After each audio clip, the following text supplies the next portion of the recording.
So that's the deck. Of course, he's got 8 fetches in here to help out those Searing Blazes, and 14 mountains. And also those fetches go a long way towards making that Grim Lavamancer a little more effective.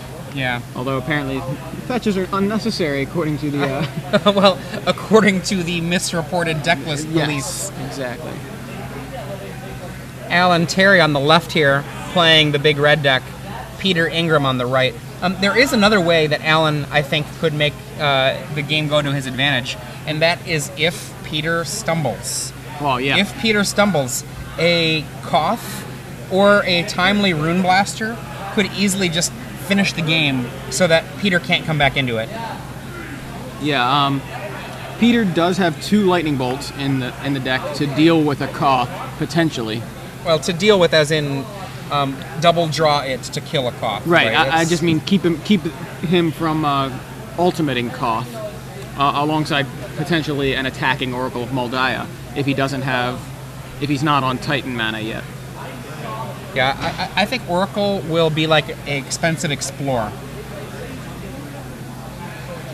Colony Heart Expedition, my bad. Expedition from Peter. And this is actually a terribly threatening card against Alan, because Alan doesn't really have a way to interact to stop that. And no mana acceleration from Alan. On the draw as well. So Peter plays Terramorphic Expanse and passes back. Alan plays his 3rd mountain. And says go. And the Expanse cracks and turns into excuse me, and turns into a forest. Excuse me.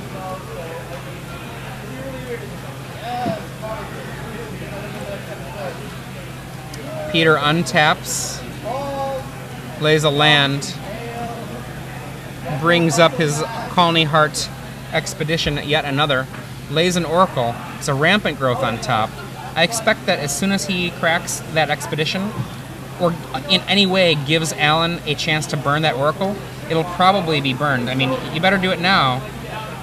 If you're going to burn it, you better do it now, otherwise it's going to be too late. Yeah. Seems too like late it is. Yeah, it seems like he's not killing the Oracle.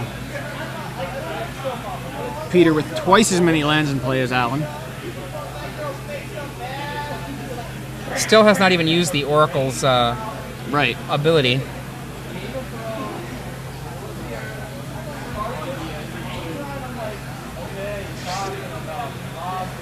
And the top is a Valakut, so comes into play. Oh, Valakut off of Oracle.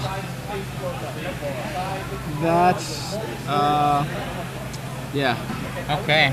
He's double Valakut on top. Land. I mean, you could go Rune Blaster one of those Valakuts to just stop the bleeding and then still be in terrible shape. Yeah, it's not looking good. Alan has yet to play a spell. Alan has yet to play a non-mountain card at all. Those are some pretty nice, expressive mountains there. Oh, so there's a Koth. And he untaps. And taps it for a burn. bolt on the Oracle, and I assume he just... you don't get to untap the land twice. That's a tapped mountain there. I don't think it's going to matter, but I'm guessing we're going to see a green Sun Zenith for 6. There it is.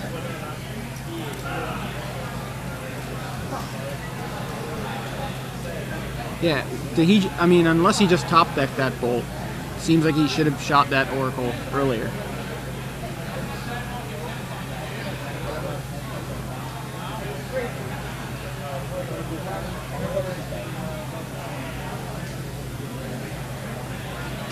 And Koth goes away. It's a good idea to kill the Koth there, not because of the plus ability, but actually because of the minus ability. Alan could threaten to do something like big and powerful, which probably still wouldn't matter at this point, but it's the only possible way for Peter to be in any kind of trouble. Land from Alan.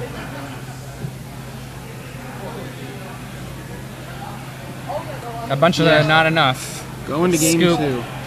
Game 2, Alan has active aggression. I'm going to just say Alan has active aggression times 2.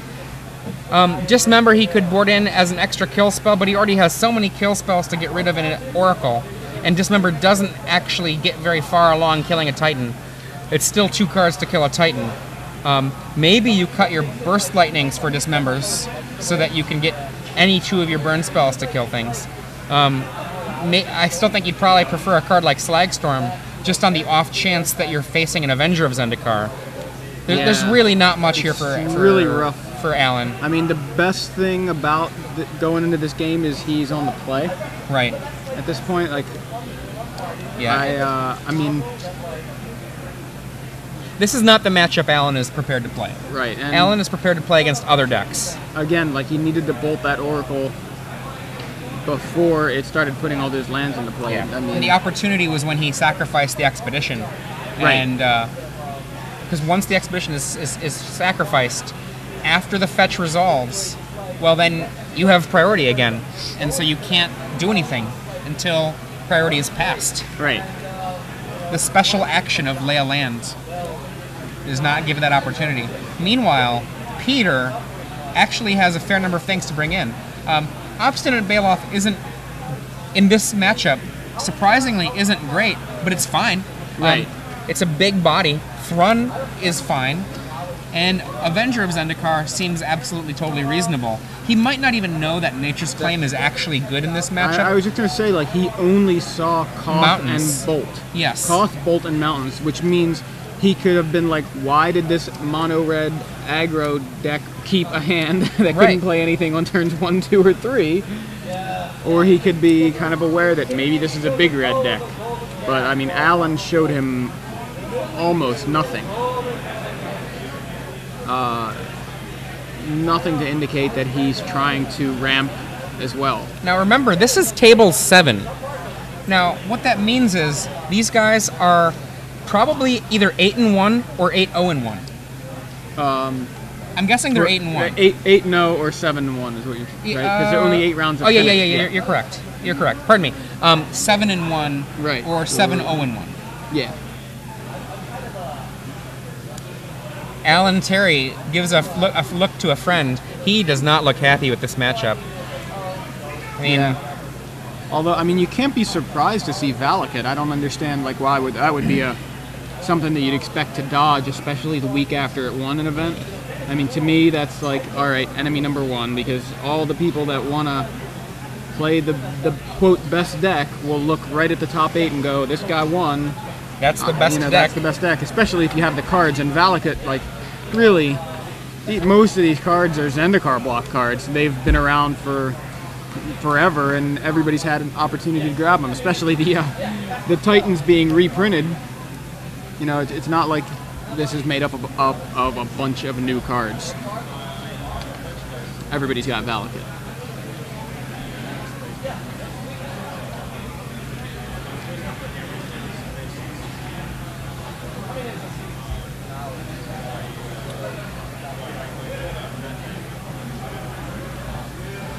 But maybe he actually has some kind of plan that we're not thinking of, we're not aware of. Maybe he just did not have just had a really bad hand, but now that he knows Peter's on Valakut, he has some sort of game plan. I mean, you can mulligan really aggressively for the hope of finding the combination of cards. When your matchup is really terrible, your option is not to go for the fair hand, but just to Hail Mary and go for just the best random shot you've got and hope it works out. Yeah, that's a similar, I mean, I've seen that happen in football too. You know what I mean? Where the bad team against the really good team just goes, we're probably going to lose anyway, so why don't we just go with the all-out, high-flying offense here and stop playing the safe and try to run it up the middle kind of offense. And sometimes it works. Well, and it's interesting, actually, that's usually, if you look at game theory modeling of football, that's actually usually the most successful strategy type, just in general. Using the statistics that have been, high reward the statistics that have been built up over the sports keeping for which there's really good statistics in a lot of professional and college sports, like meticulous statistics. And Allen, it's like, well, there goes a mulligan. Yep. He may be doing exactly what you're saying, although it looked more like he was disgusted with that opening hand. yeah, he did not look happy with it. It's almost like he just noticed what deck he was playing. Oh my gosh. Like, you know, sometimes you just wake up and you're like, I don't remember anything that's happened in the last, 12 hours. What am I playing? Where am I? Oh, I'm against Valakut with a deck that doesn't have a very good plan against Valakut. I'd actually be really curious about how Chandra the Firebrand has been for him. Yeah, me too. Like, it's obviously a potential turn 3 play for him, but other than that, has it been good? Right. I mean, I wonder too, because would he turn 3 Chandra poke you? Well, you can poke a creature. You can poke a little guy. Hawk. Yeah, that's fine. Yeah. Just doesn't seem that exciting to me. yeah. I like Big Chandra a lot. Big Chandra, not super Big Chandra, Not a Blaze, but Chandra Nalar. I like Chandra Nalar a lot. Me too. Another big sigh from Allen. He knows that his hand not great here, and I think most of his hands are going to look not great. We got a curious judge poking his rubberneck out to find out what's there. Yeah, well, he keeps, so it looks like he went Mountain Go, and Peter with Terramorphic Expanse Go, and we have Mountain Mountain Go. Go, I Oh, guess. that's very sad for Allen. I mean, Wyatt on Twitter mentioned again, or just mentioned about the Goblin Ruin Blasters. That is fine, right? Like, that's a way to deal with Valakut, the card. Yeah, I mean, that card And active exists in this aggression, deck, right. but I'm going to tell you, having run a deck like this with 4 Tectonic Edge, 4 Goblin Rune Blasters, and then 4 Royal, what's in the red 2 Destroy a Land card? Red 2, Destroy. I know what you're talking about. I can't think Destroy of a it either. Land and Spoiling Royal. That's 3 times as many land destruction spells as this, and it's not sufficient to hold back Valakut. It just does not work out. I'm guessing that one of Alan's friends who doesn't understand Magic but is watching anyway because Alan's on here says it's more nerve-wracking because of the commentators. Sorry about that. I mean, this is rough beats for Alan. This matchup is a rough one. His deck looks really interesting, but right, I really like Alan's deck. I just would like to see it actually doing what it's supposed to do. It would have been really cool to see this deck play, for example, against Cobblade, and see what it would be playing like against a deck which I imagine he's more set up for. I mean, I'd like to see him just catch a break this game, at least just to... Look at that. He does not have a 3rd land. Peter is sacrificing the Expedition to get to 6, and... Roiling Terrain, thank you. That's it, I couldn't remember the name of it. Me neither. I was like, I know exactly what you're talking about. I was like, Spoiling Royal? What the heck is it called again? Into the Royal, no. Okay. Now, thankfully for Alan, even with his mana, Peter does not have the Primeval Titan yet. Oh, he top decks it. I think that it was a top deck of a Primeval, or am I wrong? Yeah, I think so. I think he's got 2. Look like he got Inferno Titan too. Here comes a Koth, I'm going to guess. Koth of the Hammer hits the table. And he's going to make a mountain attack, and then here we have Summoning Trap. Perhaps Interesting. Going to see what awesomeness happens. There are 8 Titans in Peter's deck. Well, he's got 2 in his hand. I don't even understand why he didn't play one last turn. Why not just get a free Oracle? That's fine. Well, he I costs actually 6 like mana, but... casting Primeval Titan, period. It's hard for that deck to Oh, recall. there's a There's a Titan on 3rd top. Primeval Titan. It's funny, too. It was the 8th card down. Untap, draw, and it's going to be lights. Oh! There's Inferno Titan. God. Primeval. That's going to get probably Valakut here. He's got 5 mountains already. And then he has not laid a land naturally yet, so the Oracle, or any land he has in his hand, can do some work. I believe he has a Rampant Growth in his hand. I might be wrong about that. So the green-red being open is significant. Well, that's Alan's fiance. So, give him a big hug when he gets home. Because this is just not a good summoning matchup trap for that him doesn't right do much for Peter. There's a block here, perhaps. Sorry, not a block, a attack coming there from that Oracle, and then a go. now. All right, Alan, can you do Show us something impressive? good here. Even though there's 2 more Primeval Titans waiting in Peter's hand. There's an Inferno Titan in his hand, and at least a Primeval Titan in his hand. I mean, this is the nightmare match. I was not able to solve this match, and so I gave up on Big Red. Even though I love Big Red. One of the only plays that I ever was able to successfully beat this deck is Koth into Destructive Flow. Or Force, Destructive Force. Force, right. And only if they hadn't ramped up a lot. Yeah. So, I mean, it's just rough. It's a rough choice. It's a rough situation. Seems like it. I really would like to know what Alan faced all day. I mean, I'd be willing to bet that he probably, given his high placement, is perhaps good against like Cobblade decks and creature-based decks that are like, say, Birthing Pod and things like that. I think he's probably very well set up for that. What do we have there? Oh, so he removed, he minused Koth. Yep, to put it Chandra. Is that what Yeah, Chandra? And now he's Chandra, the minusing 5-1. Chandra to double the shot or the lightning bolts. Okay. Dead Primeval Titan. Now he's got 3 mana left. 2 mana. Spear of the Suns, or what is that? Yeah, it must be a Sphere. A Chalice, I think. Chalice for Chalice, 1. yeah. Right, because Sphere comes And in a a tap. Bolt to kill the Oracle. And now here's going to come another Titan. Yeah. Yikes. Titan. Boom. Yep, Inferno. I was gonna say there's no no forest tapped there. Maybe he doesn't have Primevals in his hand. He does have Primevals in his hand. Does he? There's Summoning Trap. That's a and summoning trap. Because he just drew that, but he definitely has Primeval too. 'cause So it is was he on just top. toying with Alan then? I think he's well, I mean, I don't know if he's toying with him as much as he's just like I feel like playing Inferno Titan now. That seems like that seems like a cat batting around a mouse a little bit to me. I'm almost 100% sure there's a Primeval Titan in there. Is that a Nature's Claim? Claim on the Chalice. Yeah, So he must have already known that Alan was on Big Red. They might have sat next to each other. Maybe they know each other. Yeah. Alan goes. Rune Blaster. Blast one of your Valakuts.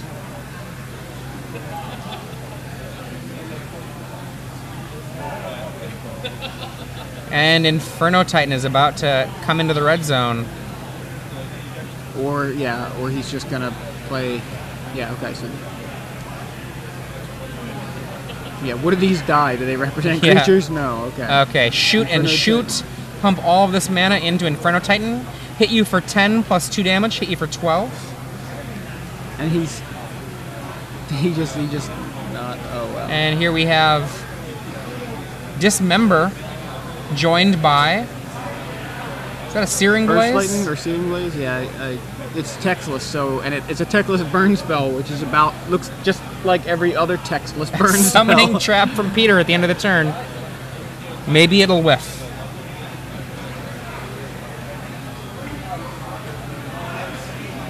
Is that Thrun? Yeah, that's Thrun. Thrun. And I turn my head sideways for that. For some reason, I wasn't expecting Thrun. Thrun ×1 in Peter's deck. Sideboard, I should say. Alan is contemplating where things go from here. He might just be like, do I scoop to a Thrun at this point in the game, where Thrun attacks me twice? Got 1 card in hand. He's already exhausted 2 Planeswalkers. And I think he's going to pick it up. Nope, he's going to let it play out. Peter attacks, knocks you to 4. I think he just drew another Inferno Titan. It looks like an Inferno Titan to me.